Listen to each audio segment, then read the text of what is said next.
आज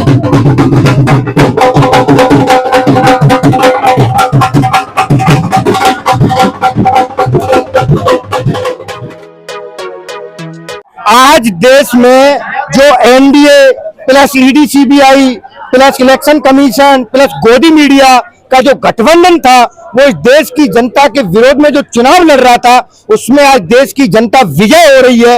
ये अब किसी से छुपा नहीं है। ये जो लोग गोदी मीडिया थी, जो 401 का प्रोपेगेंडा चला रहे थे, वो इस देश के युवाओं ने जो पिछले 10 साल से रोजगार की तलाश कर रहे थे, इस देश के किसानों ने जो दिल्ली की सीमा पर देश की राजधानी में उनको नहीं घुसने दिया गया, 750 से अधिक किसानों की शहादत हो गई। उन किसानों ने, उन महिलाओं ने जिनको मणिपुर में निर्वस्त्र करके सड़कों पर घुमाया गया, इनके मंत्रियों ने जिन महिला पहलवान खिलाड़ियों के साथ में जो जिन्होंने काम किए, जो उत्तर प्रदेश में महिलाओं को बलात्कार किया, उनके परिवार को मारा गया, उन महिलाओं ने मिलकर के चुनाव लड़ा। उन युवाओं ने, किसानों ने, महिलाओं ने आज इस गठबंधन को, जो NDA, ED, CBI, election commission और गोदी मीडिया का जो गठबंधन था, उसको हराने का काम किया है। मैं तो आज कहना चाहता हूं आपके चैनल के माध्यम से कि पूरे प्रशासन को, पूरी देश की पुलिस को, और मैं कहता हूं मिलिट्री को भी अलर्ट हो जाना चाहिए और देश की सारी सीमाओं को सील कर देना चाहिए, क्योंकि 3 बजे बाद इनमें से कुछ लोग इस देश को छोड़कर भागने वाले हैं। और मोदी जी जो कहते थे कि मैं झोला उठा करके चल दूंगा, मोदी जी आपको झोला उठा के ऐसे नहीं जाने देंगे।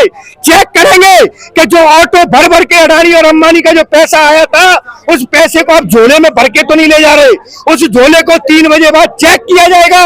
और मोदी जी आपको कहीं हिमालय पे नहीं जाने देंगे, आपको तिहाड़ जेल में 2 कपड़ों के साथ जाना है। आपका जो 2,500 करोड़ रुपए का जो आपने महल बनवाया, 250 करोड़ रुपए का जो प्लेन लिया, 2.5 लाख रुपए का जो सूट पहन के चलते हैं, 1.5 लाख रुपए का जो आप पेन लगाते हैं, वो सब आपसे छिन जाएगा। चुनाव में आप कहते थे कि आपके लोगों को डर दिखाते थे उनका सामान छीनने का। आज मोदी जी, इस देश की जनता को पता चल चुका है कि आपको अपना सामान छीनने का डर था, तो वही होने वाला है। मोदी जी, अब आपको बिना कैमरों के तिहाड़ जेल में तपस्या करनी पड़ेगी, क्योंकि आपका जेल जाने का समय आ चुका है। इस देश की जनता जाग चुकी है। मैं आपको एक बात और बताता हूं, इस देश की आजादी में, इस देश के युवाओं का महत्वपूर्ण योगदान रहा, और जब जब इस देश के लोकतंत्र को खतरा महसूस हुआ, युवाओं ने बढ़ चढ़ करके भाग लिया।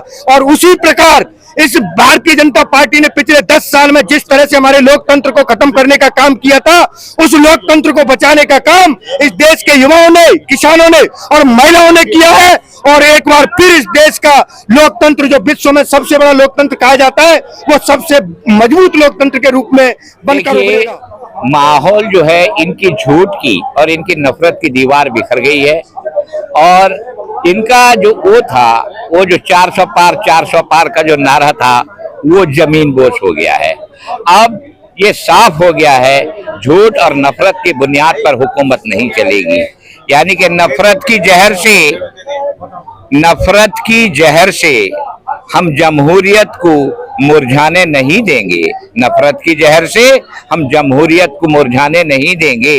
हम अपने प्यारे वतन को इन सौदागरों को बेचकर खाने नहीं देंगे। और आज जो रिजल्ट आया है, और इससे पहले जो हवा बनाने की काम की गई, और तमाम गोदी मीडिया जो उनके गोदी में खेलती है, उसकी हजारों मीडिया, वो तमाम मिलके जो हवा बनाए थे, वो गुब्बारे से वो हवा निकल गई है। अब जो है सरकार चाहे वो तोड़ जोड़ कर बना ले, लेकिन उस तानाशाही का खात्मा होगा। कांग्रेस ने अपना जो लागू किया था 295, लेकिन कहीं न कहीं लगता है बढ़त के हिसाब से 300 प्लस जाएगा। अब देखो, लग तो रहा है, लेकिन जो भी हो, नतीजा जो भी आएगा वो हमें कबूल होगा। लेकिन ये जो गोदी मीडिया और मोदी सरकार की वो जो तानाशाही वाली जो मामले थे, ये जो हवा बनाते थे अपने मन मर्जी का, उसकी उस हवा, वो गुब्बारे से वो हवा निकली है, ये बात साफ है।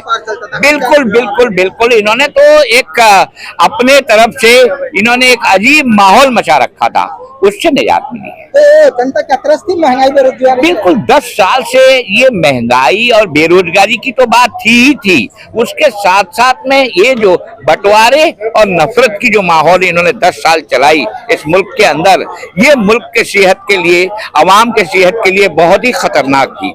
उस चीज से निजात मिलेगी, ये बात बिल्कुल तय है।